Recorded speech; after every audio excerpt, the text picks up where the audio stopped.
Bonjour, j'espère que vous allez bien. On se retrouve aujourd'hui sur la chaîne Eno Gâteau pour la recette d'un biscuit clémentine sésame. Donc c'est un fruit que j'adore, mais par contre que j'utilise pas beaucoup dans les gâteaux. C'est un tort parce que c'est très bon, c'est très frais. Donc voilà, je vous laisse la liste des ingrédients et on passe à la recette après. Allez, à tout à l'heure. Allez, on est parti pour la liste des ingrédients pour un fondant de clémentine d'environ 8 parts. On peut même aller jusqu'à 10 parts selon la gourmandise. Donc il vous faudra 175 g de poudre d'amande, 20 g de sésame, 130 g de cassonade, 8 zestes de clémentine, 1 cuillère à café de vanille broyée, 4 g de fleur de sel, 45 g d'huile de pépins de raisin, 65 g de crème liquide, 2 œufs, 2 jaunes d'œufs, 160 g de beurre, 40 g de farine T45, 60 g de farine de châtaigne,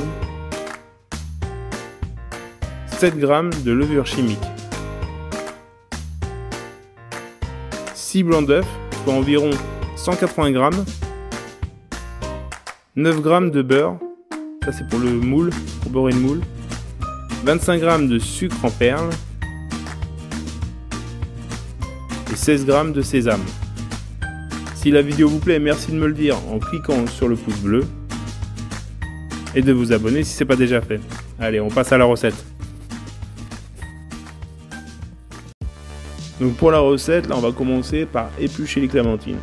Donc on va essayer avec l'économe d'enlever le plus de zeste et non de blanc. Donc vous voyez, on essaye de faire avec les 8 clémentines. Et après on va les tailler en julienne. Julienne, c'est avec le couteau, un éminceur, donc attention aux doigts. Et on va les tailler finement. Vous voyez. Je vais mettre dans l'autre angle pour pouvoir voir. Bien les doigts droits, vous voyez. Pince. Normalement, il n'y aura pas de souci. On va faire fondre le beurre noisette. Donc vous voyez là il est jaune, on va le laisser jusqu'à temps qu'il ait une coloration noisette et une odeur noisette. Comptez entre 4 et 5 minutes.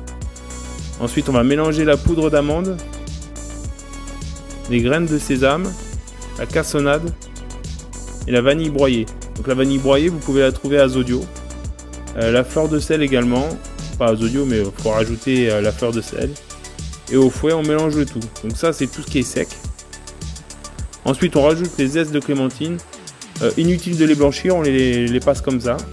On rajoute les œufs, les jaunes d'œufs et l'huile de pépins de raisin. Et on finit avec la crème. On mélange le tout. Donc juste que là, rien de compliqué. Si vous n'avez pas le batteur, vous pouvez tout à fait le faire à la main. C'est pas compliqué. On mélange la farine de châtaigne, la farine T45 et la levure qu'on va rajouter au reste. Une fois qu'on a bien tout mélangé, on rajoute le beurre noisette. Comme je vous dis, c'est le beurre qui cuit et qui a cette coloration noisette.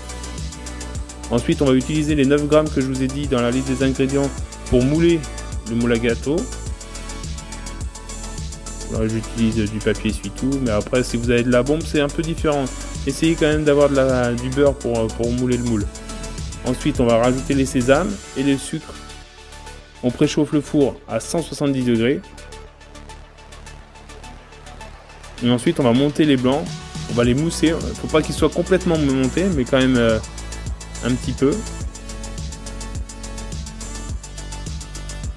Pareil, c'est pas très long non plus. Et une fois que les blancs sont bien mousseux, on les mélange. Alors au fouet, mais on va utiliser que la moitié. Et une fois que tout est bien mélangé, ensuite on va prendre une maryse et on va rajouter la deuxième moitié de blanc d'œuf. Pour y aller délicatement et avoir ce moelleux du gâteau. Une fois que la pâte est terminée, ensuite on la met dans le moule. On cuit 40 minutes à 170 degrés. Et on laisse refroidir avant le démoulage.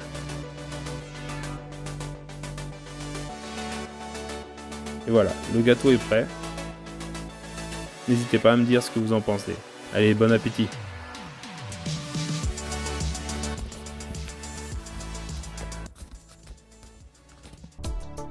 Voilà, la recette est terminée, j'espère que ça vous a plu.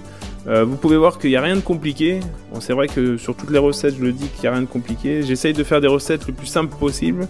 Mais là, la clémentine apporte beaucoup de fraîcheur dans le gâteau. Rien à voir avec la fleur d'oranger. Si vous n'aimez pas la fleur d'oranger, ça n'a rien à voir. Vous pouvez vraiment tester cette recette. C'est très bon. Donc voilà, n'hésitez pas à me dire en commentaire si vous l'avez testé. Si vous avez des questions, j'y répondrai avec plaisir. Et de vous abonner si ce n'est pas déjà fait. Et bien sûr, le pouce bleu si la vidéo vous plaît. N'hésitez pas. Allez, je vous dis à mercredi prochain pour une nouvelle recette. Allez, bye.